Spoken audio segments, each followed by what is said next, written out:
সাম্রাজ্যের কবরস্থান এই নামেই কিন্তু আফগানিস্তান পরিচিত। কিন্তু কেন, কি এমন আছে এই ভূখণ্ডে যা শতাব্দীর পর শতাব্দী ধরে বিশ্বের সবচেয়ে শক্তিশালী সাম্রাজ্যগুলোর জন্য একটা কঠিন পরীক্ষা হয়ে দাঁড়িয়েছে?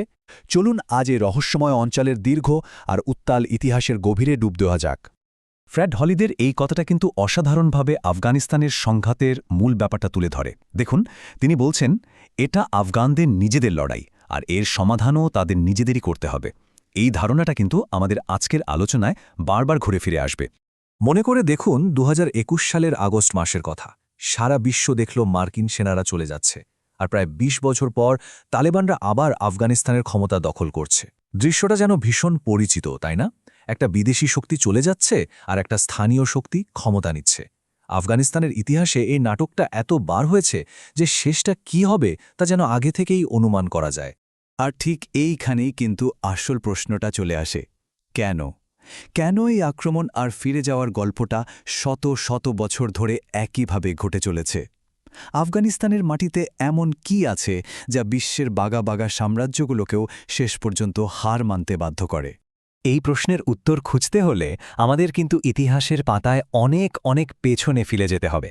হাজার হাজার বছর আগে, যখন এই অঞ্চলটা ছিল প্রাচীন সব সভ্যতা আর সাম্রাজ্যের একেবারে কেন্দ্রবিন্দু।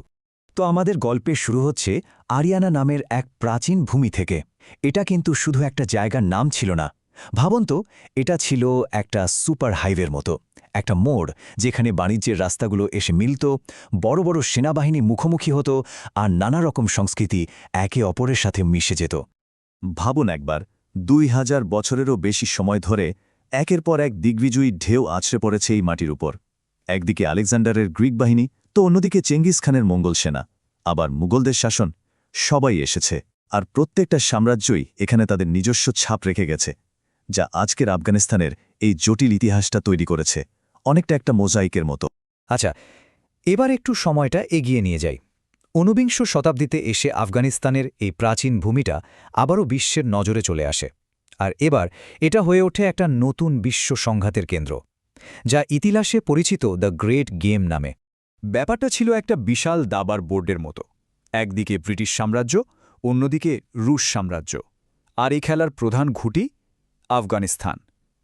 কারণটা খুব সোজা, যে এই অঞ্চলকে নিয়ন্ত্রণ করবে তারই হাতে থাকবে পুরো মধ্য এশিয়ার রাশ। প্রায় ৮০ বছর ধরে তখনকার বিশ্বের সবচেয়ে শক্তিশালী সাম্রাজ্য ব্রিটিশরা আফগানিস্তানকে কবজা করার জন্য তিনটে ভয়ঙ্কর যুদ্ধ লড়েছিল। কিন্তু প্রত্যেকবার তারা এমন প্রতিরোধের মুখে পড়েছিল যা তারা কল্পনাও করতে পারেনি। শেষমেশ ১৯১৯ সালে আফগানিস্তান তার পূর্ণ স্বাধীনতা ছিনিয়ে নেয়। এটা ছিল পুরো বিশ্বের জন্য একটা বড় শিক্ষা। চলুন এবার আরেকটু সামনে যাই। দৃশ্যপট আবার বদলে গেল। ঠান্ডা যুদ্ধের যুগ, আর আফগানিস্তান আবারও দুই পরাশক্তির লড়াইয়ের মাঝে পড়ে গেল। এবার খেলোয়াড় ছিল সোভিয়েত ইউনিয়ন আর পশ্চিমারা। 1979 সাল, সোভিয়েত ট্যাঙ্কগুলো গর্জন করতে করতে সীমান্ত পার হল। উদ্দেশ্য ছিল আফগানিস্তানের এক দুর্বল কমিউনিস্ট সরকারকে টিকিয়ে রাখা।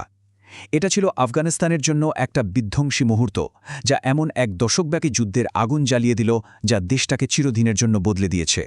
আর এই আগ্রাসনের জবাবেই কিন্তু আফগানিস্তানের পাহাড় পর্বত উপত্যকা থেকে একটা প্রতিরোধের ঢেউ জেগে উঠল।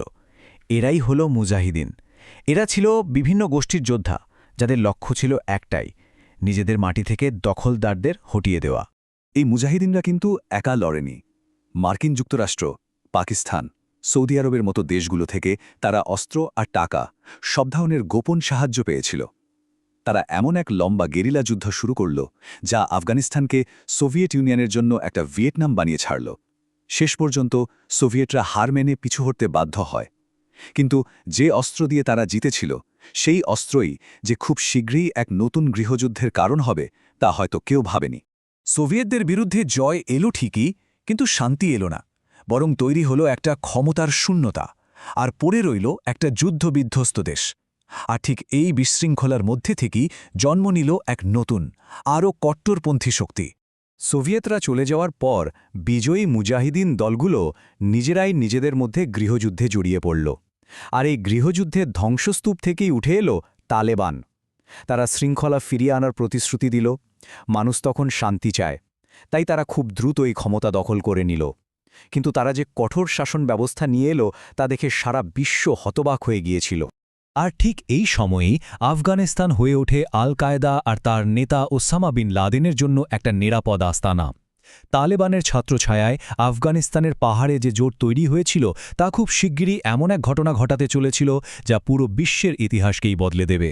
সেপ্টেম্বর 11, 2001 এই একটা দিন সবকিছু বদলে দিল। মার্কিন যুক্তরাষ্ট্রে আল কায়দার সেই ভয়াবহ হামলা রাতারাতি আফগানিস্তানকে বিশ্বের আলোচনার কেন্দ্রে নিয়ে এলো।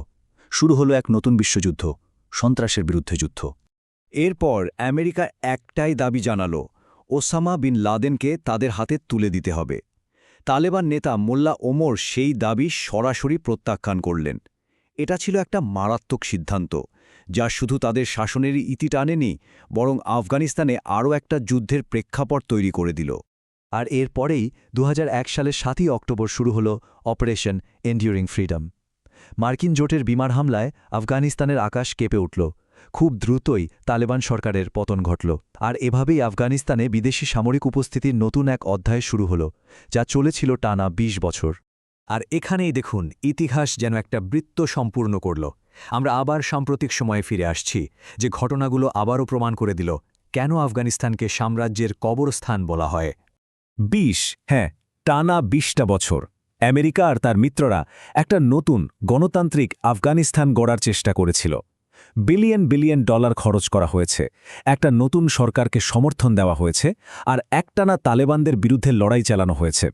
কিন্তু 2021 সালে এসে সব শেষ। মার্কিন সেনারা চলে যেতেই আফগান সরকার তাসের ঘরের মতো ভেঙে পড়ল, আর তালেবানরা অবিশ্বাস্য দ্রুততার সাথে আবার ক্ষমতায় ফিরে এলো। 20 বছরের আমেরিকান মিশনের কি এক নাটকীয় আর বিশৃঙ্খল সমাপ্তি। তাহলে শেষ পর্যন্ত কি দাঁড়ালো? ব্রিটিশ সাম্রাজ্য, সোভিয়েত ইউনিয়ন, মার্কিন যুক্তরাষ্ট্র। আলেকজান্ডারের সময় থেকে শুরু করে আজকের দিন পর্যন্ত ইতিহাস কিন্তু একটাই কথা বারবার বলে গেছে, বাইরের কোনো শক্তি আফগানিস্তানকে পুরোপুরি জয় করে ধরে রাখতে পারে না। আর তাই এই প্রশ্নটাই থেকে যায়, শত শত বছর ধরে সাম্রাজ্যগুলোর যুদ্ধক্ষেত্র হয়ে থাকার পর আফগানিস্তানের জন্য পরের অধ্যায়টা কি হবে? যে দেশের পরিচয়টাই গড়ে উঠেছে প্রতিরোধের ওপর ভিত্তি করে, তারা কি পারবে শেষ পর্যন্ত একটা স্থায়ী শান্তির পথ খুঁজে নিতে? এর উত্তরটা ভবিষ্যতের গর্ভেই লুকিয়ে আছে।